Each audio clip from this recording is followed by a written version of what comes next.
Мәмбетәлі менде талай рет сөйлескенбіз, ақылдасқанбыз. Бірақ біз ұйымдастырушы топ бұл құрылтайды Халық рухы партиясының съезіне айналдыруға біз қарсымыз. Неге? Біріншіден, қазіргі уақытта ұлтшылдық бағыттағы партия құруға рұқсат етілмейді. Екіншіден, мен осыдан біраз бұрын бір жігіттердің қоғамдық бірлестік құрамыз деп талаптанып, бірақ құра алмағанның мен куәсімін. Сондықтан дәл қазіргі уақытта ол құрылтайда айтылсын, айтылмасын, съез өткізсін, өткізбесін, оны жағы әділет министрлігі тіркейді партия ретінде деп мен ойламаймын. Ол бірінші нәрсе. Екіншіден, ол партия деген нәрсе ол ойнайтын нәрсе емес. Оған 60-70 мың адам жинау керек.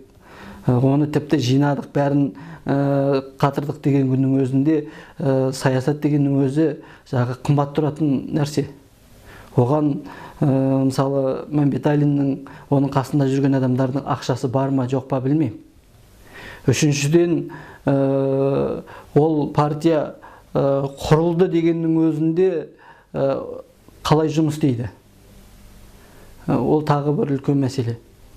Ал ең негізгі мәселе, ол Серікжан айтып жүр, мен Мұхтар Шахановты алып шығамда соның атын пайдаланып партия құрам деп. Ал оған Мұхтар Шахановтың өзінің көзқарасы қандай екен? Қазірше белгісіз.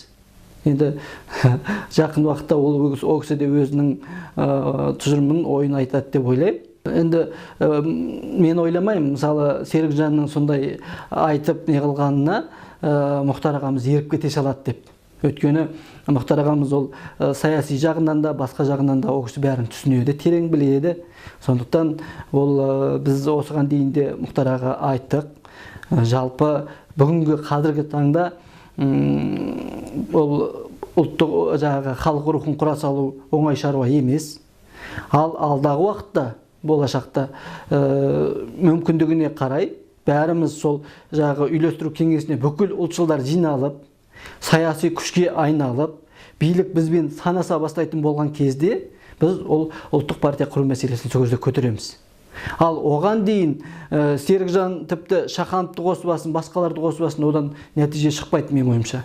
Сондықтан менің ойымша ол болмайтын нәрсеге бола шу шығарып, жағы ұлтшылдарды алалап, бөлшектеп, жағы Шаханов ағамызды ар тартып, бер тарту, бұл саяси жағынан да, адами жағынан да, ұлтшыл ретінде де бұл өте қателік деп есептеймін мен.